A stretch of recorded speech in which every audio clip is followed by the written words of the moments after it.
जिंदगी जीनी है तो आपको कमाना पड़ेगा और कमाने के लिए कहीं ना कहीं नौकरी के लिए जाना पड़ेगा।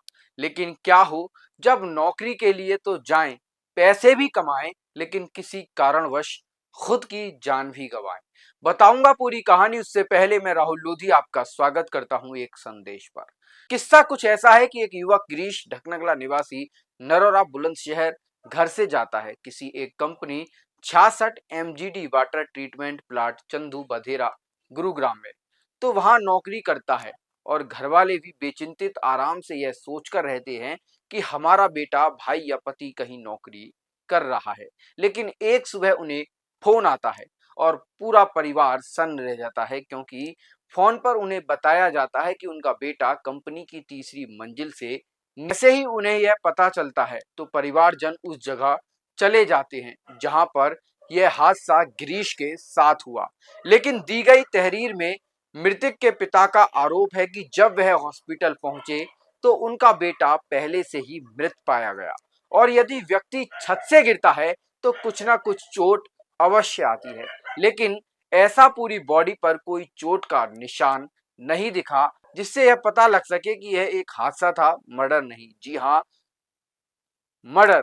जिस शब्द का प्रयोग मैं कर रहा हूं उसका भी एक बहुत बड़ा कारण है कि जब ऐसा हादसा बताया गया कि छत से गिरने पर मौत हुई है तो इसका पोस्टमार्टम भी हुआ, और जो खुलासा पोस्टमार्टम रिपोर्ट ने किया उससे मानो ऐसा ही लगता है कि यह हादसा नहीं, एक मर्डर है।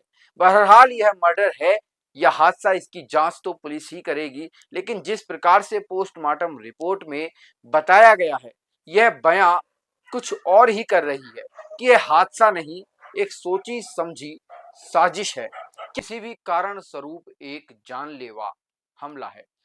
अब आपको लगता होगा कि आखिर ऐसा क्या आया है पोस्टमार्टम रिपोर्ट में। तो एक नजर पोस्टमार्टम रिपोर्ट पर मोटा मोटी डालते हैं, जो कि डॉक्टर अलिफ मुजफ्फर सोफी की निगरानी में हुई।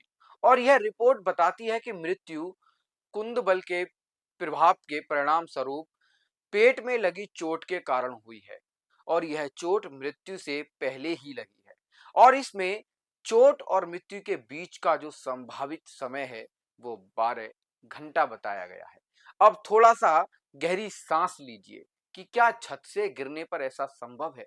यदि व्यक्ति छत से गिरता है तो उसके सर में, हाथ में, पैर में, कई अन्य जगह भी चोट लगती है। लेकिन पोस्टमार्टम रिपोर्ट यह बता रही है कि गिरीश लोधी, जो कि गुरुग्राम की एक कंपनी में कार्य करता था, उसकी मौत कुंद बल प्रभाव के प्रति स्वरूप हुई है। अब यह सोच रहे होंगे आप कि यह कुंद बल प्रभाव क्या होता है, तो आइए इसको भी जानते हैं।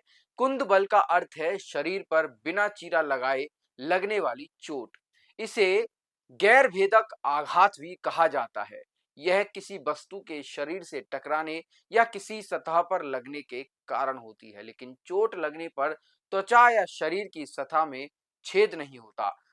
कुंद बल के प्रभाव से किस प्रकार की घटनाएं हो सकती हैं, उसका एक उदाहरण है कि कार दुर्घटना में शरीर का किसी चीज से टकराना, किसी भारी वस्तु का शरीर पर गिरना, खेल कूद या लड़ाई में शरीर पर मुक्का लगना। कुंद बल आघात के कारण शरीर में कई तरह की चोटें लग सकती हैं, जैसे खरोंच, नील, मोच, फ्रैक्चर, सिर में चोट, जिससे मस्तिष्क की चोट भी शामिल हो सकती है। कुंद बल आघात से होने वाली चोटों की गंभीरता अलग अलग हो सकती है, और कुछ मामलों में यह जानलेवा भी हो सकती है। तो यह कुंद बल चोट इस प्रकार की होती है। अब परिवारजन यह आरोप भी लगा रहे हैं कि पुलिस का रवैया भी कुछ इसमें अलग नजर आ रहा है। जिस तेजी से कार्रवाई होनी चाहिए उस तेजी से कार्रवाई नहीं हो रही है। परिजन बार बार पुलिस कार्यालय के चक्कर काटते काटते परेशान भी हो गए हैं। तो क्या लगता है आपको गिरीश की इस प्रकार के हादसे के किस्से को सुनकर? क्योंकि पोस्टमार्टम रिपोर्ट का कहना कुछ और है और जो कंपनी से कॉल आई उसका कहना कुछ और। साक्ष्य की बात की जाए तो पोस्टमार्टम रिपोर्ट से बड़ा साक्ष्य कुछ नहीं हो सकता। हम भी अपने चैनल के माध्यम से यह अपील करते हैं कि बुलंदशहर के विधानसभा डिवाई की नगर पंचायत नरोरा के ग्राम ढकनगला निवासी गिरीश लोधी कि मृत्यु की जो मिस्ट्री है उसकी जांच एकदम निष्पक्ष हो और यदि कोई दोषी है तो उसके खिलाफ कड़ी से कड़ी कार्रवाई की जाए और उसे जल्दी ही सजा मिले, क्योंकि इस प्रकार के जघन्य अपराध फिर से इस दुनिया में शामिल ना हो पाए।